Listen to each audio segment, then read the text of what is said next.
Hello viewers, in the continuation of our previous lectures on the subject cyber law, today we will discuss cyber terrorism.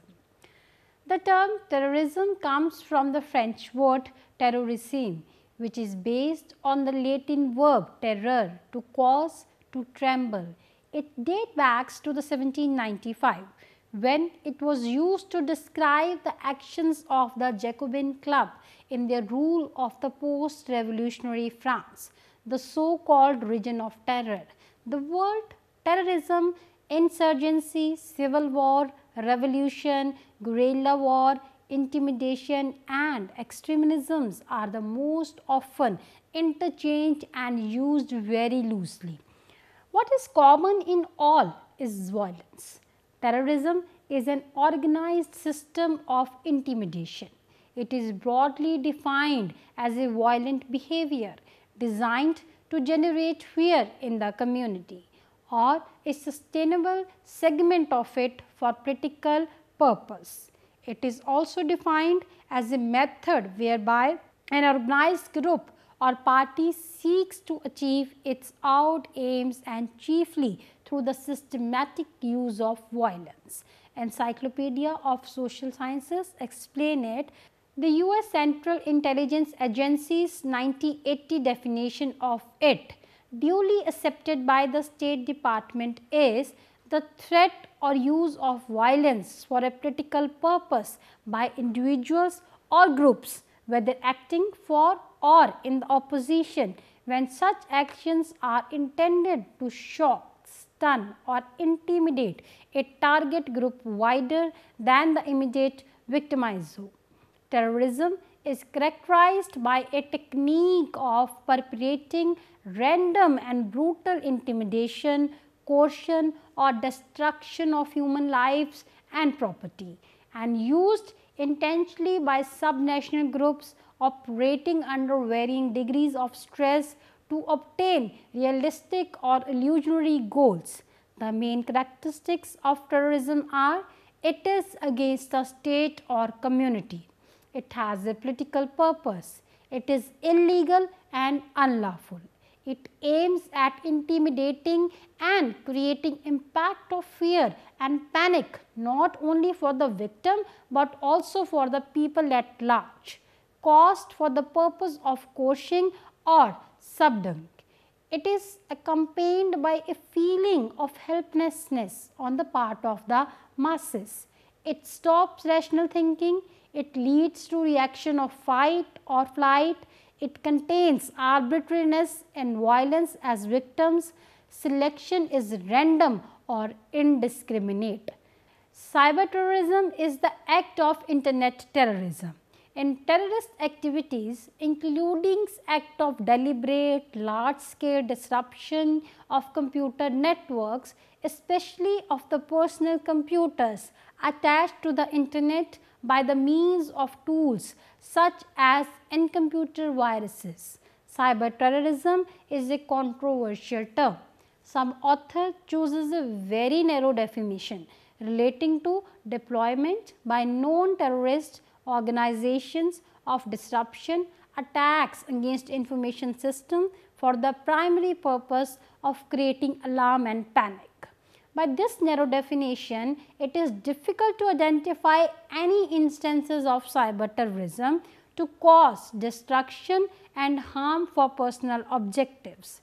Objectives may be political or ideological. Since this can be seen as a form of terrorism, there is much more concern from the government and media sources about potential damages that could be caused by the cyber terrorism. And this has prompted official responses from cyber terrorism can be also defined as the intentional use of computer networks and public internet government agencies. Now we will discuss historical background of cyber terrorism. Cyber terrorism is premeditated use of disruptive activities or the threat thereof in cyberspace with the intention to further social, ideological, religious, political or similar objectives or to intimidate any person in furtherance of such objectives. Computers and the internet are becoming an essential part of our daily life. They are becoming used by individuals and societies to make their life easier. They use them for storing information, processing data, sending and receiving messages, communications, controlling machines, typing, editing, designing, drawing, and almost all aspects of life. The most deadly and destructive consequences of this helplessness is the emergence of the concept of cyber terrorism. The traditional concept and method of terrorism have taken new dimensions, which are more destructive and deadly in nature. In the age of information technology, the terrorists have acquired an expertise to produce the most deadly combination of weapons and technology, which, if not properly safeguarded in the due course of time, will take its own toll. The damage so produced would be almost irreversible in nature. In short, we are facing the worst form of terrorism, popularly known as a cyber terrorism. The expression cyber terrorism includes an intentional negative and harmful use of the information technology for producing destructive and harmful effects to the property, whether tangible or intangible, of others. For instance, hacking of a computer system and then deleting the useful and valuable business information of the rival competitor is a part and parcel of the cyber terrorism. The definition of cyber terrorism cannot be made exhaustive, as the nature of crime is such that it must be left to be inclusive in nature. The nature of cyberspace is such that new methods and technologies are invented regularly. Hence, it is not advisable to put the definition in straitjacket formula or pigeonhole. In fact, the first effort of the courts should be to interpret the definition as liberally as possible, so that the menace of cyber terrorism can be tackled stringently and with punitive hands. The law dealing with cyber terrorism is, however, not adequate to meet the precarious intention of these cyber terrorists and require a rejuvenation in the light and context of the latest development all over the world. Now, we will discuss some definition. Before we can discuss the possibilities of cyber terrorism, we must make some working definition. The word cyber terrorism refers to two elements. The one is cyberspace and another one is terrorism. Another word for cyberspace is the virtual world. There is a place in which a computer program functions and data moves. Terrorism is much used term with many definitions. For the purpose of this presentation, we will use the United States Department of State definition.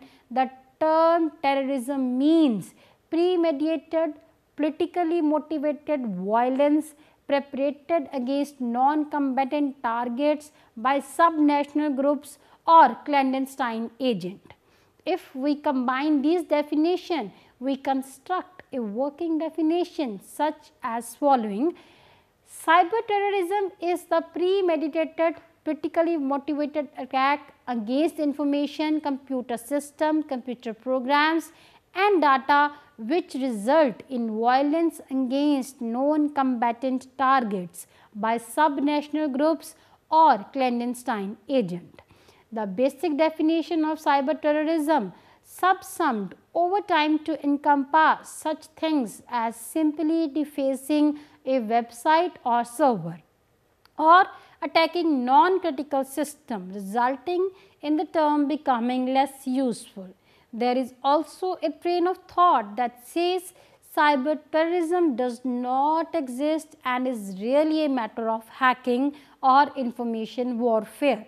Some disagree with labeling it terrorism proper because of the unlikelihood of the creation of the fear of significant physical harm or death in a population using electronic means, considering current attack and protective technologies. There is a debate over the basic definition of the scope of cyber terrorism.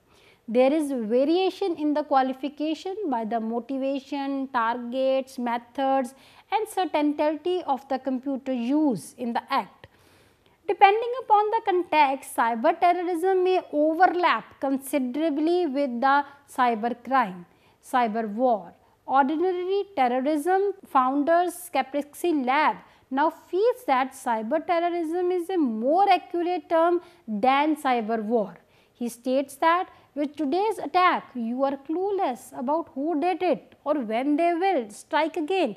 It is not a cyber war but cyber terrorism.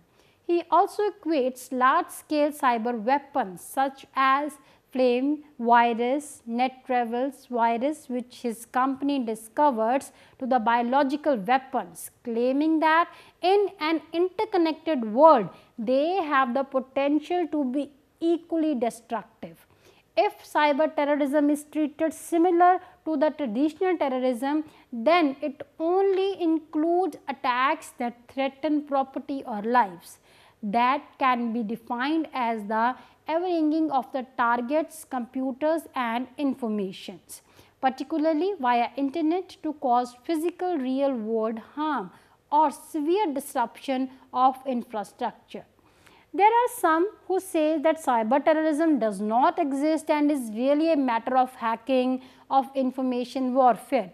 They disagree with labeling it terrorism because of unlikelihood of the creation of fear, significant physical harm or death in a population using electronic means.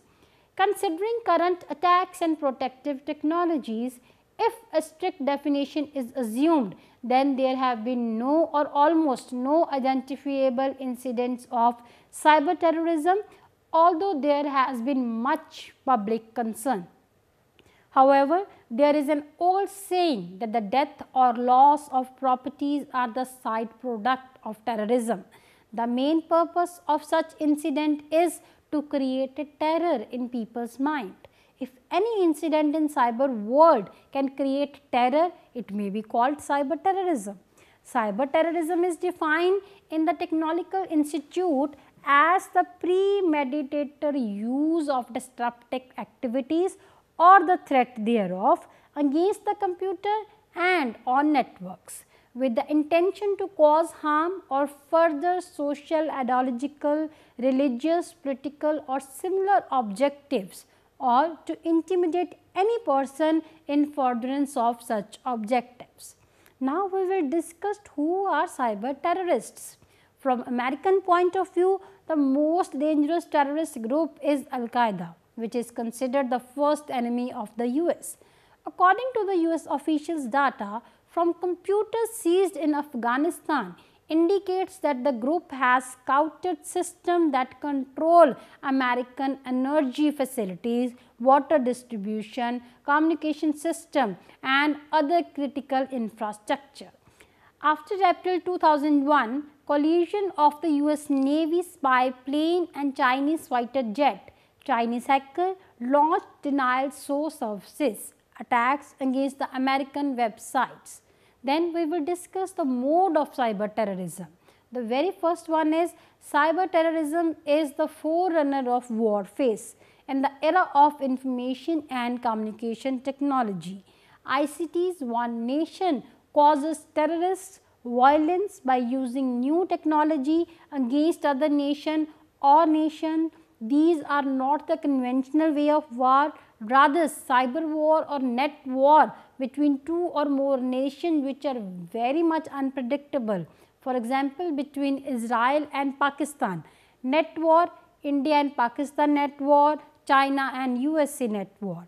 International cyber terrorist attack, when international organization of terrorists link or communicate between them through internet and their own network to attack any nation, it is called international cyber terrorist attack. For example, in the year 2001 on 11th September World Trade Center and Pentagon attack, Immediately after that, in the same year, on 13th December 2001, attack at the Indian Parliament. Use of the computer system and internet facilities, use of the computer system and internet facilities by terrorism group to develop own websites and network to send messages to each other worldwide are effective mode of cyber terrorism. Cyber terrorists use encryption programmed and digital signature. Cyber terrorism use encryption programmed and digital signature to coordinate them using email service which cannot be read by anyone. Even the National Security Agency through their supercomputing system failed to crack terrorist groups' code. The United States of America is fighting against these attacks from 1990s. Next is terrorists now using information and communication technology including satellite transmission. Terrorists now using ICTs including satellite transmission, cell phone, wireless etc. to communicate with each other and organized for the terrorist attacks. Flying worms, virus, Trojan horses to collapse government department such as defense, intelligence, commerce, academic and health. Access to global electronic network and information is one way which facilitates cyber terrorism. Above mentioned modes are the possible ways of exploitation of ICT by terrorists. Terrorist activities are dependent on certain contributory factors. These are as follows. The first one is motivation. Motivation of terrorists may be psychological, cultural or national. Cultural motivation depends upon the feeling of native land and outsiders group and outsiders community, language and like. Psychological motivation depends upon satisfaction and dissatisfaction in life with family, with community and with society. Then national motivation. National motivations are the motivation of military or business personality for financial purpose with certain goals for the benefits, some incidents of cyber terrorism. Now we will discuss some notable incidents of cyber terrorism. The first one is in 1998, ethnic Tamil guerrillas swamped Sri Lankan embassies with 800 emails a day over a 2-week period. The messages read, "We are the internet black tigers and we are doing this to disrupt your communication." Intelligence authorities characterized it as the first known attack by the terrorists against a country's computer system. Then next one is during the Kosovo conflict in 1999, NATO computers were blasted with email bombs and hit with denial of services attack by activists protesting the NATO bombing. In addition, businesses, public organization, academic institution received highly politicized virus laden emails from a range of Eastern European countries. According to the reports, web defacement were also common. Then since December 1997, the Electronic Disturbance Theatre has been conducting web sit-ins against various sites in support of the Mexican Zapatistas. At a designated time, the thousands of protesters point their browsers to a target site using software that floods the target with a rapid and repeated download request. ADT's software has also been used by animal rights groups against organizations said to abuse animals. Electro hippies, another group of activities, conducted web sit-ins against WTO when they met in satellite in late 1999. One of the worst incidents of cyber terrorists at work was when crackers in Romania illegally gained access to the computer controlling the life support system at an Antarctic research station, endangering the 58 scientists involved. More recently, in May 2007, Estonia was subject to a mass cyber attack by the hackers. Inside the Russia Federation, which some evidence suggests was coordinated by the Russian government through Russian officials, deny any knowledge of this. This attack was apparently in response to the removal of the Russian World War II war memorial from the downtown Estonia. Then we will discuss the law relating to cyber terrorism. Presently, there are established laws that govern terrorism in metaspace. However, there are no special law governing cyber terrorism. On October 17, 2000, special laws governing cyber crimes became effective in India with the passage of Information Technology Act 2000. Subsequently, the Special Act for Terrorism (POTA) was also enacted with effect from 24th October 2001. We need to therefore look at the laws governing cyber terrorism within these laws and any other associated legislation that may come into effect by cross reference, including the IPC. Terrorism in metaspace using cyberspace as a conduct is to be governed by the laws of the metaspace such as POTA with evidence gathered from cyberspace as per the provision of ITA 2000, which brought in some changes in Indian Evidence Act. On other hand, terrorism in cyberspace is a different aspect. Unfortunately, when IT Act 2000 was enacted, the focus of legislation was not cyber terrorism. IT Act 2000 therefore addresses some issues of cybercrime, but does not adequately address the issue of cyber terrorism. Indian law and cyber terrorism. In India, there is no law which is specifically dealing with the prevention of malware through aggressive defenses. Thus, the analogous provisions have to be applied in a proportionate manner. The protection against malware attacks can be claimed against the following categories. First, the protection available under the Constitution of India, protection available under other statutes, protection available under the Constitution of India, and protections available under the Constitution of any other country is the strongest and the safest one, since it is the supreme document and all other law derives their power and validity from it. If a law satisfies the rigorous test of the constitutional validity, then its applicability and validity cannot be challenged and it becomes absolutely binding. The Constitution of India, like other constitution of the world, is organic and living in nature and is capable of molding itself as per time and requirement of the society. Protection available under other statutes. The protection available under the Constitution is further strengthened by various statutory enactment.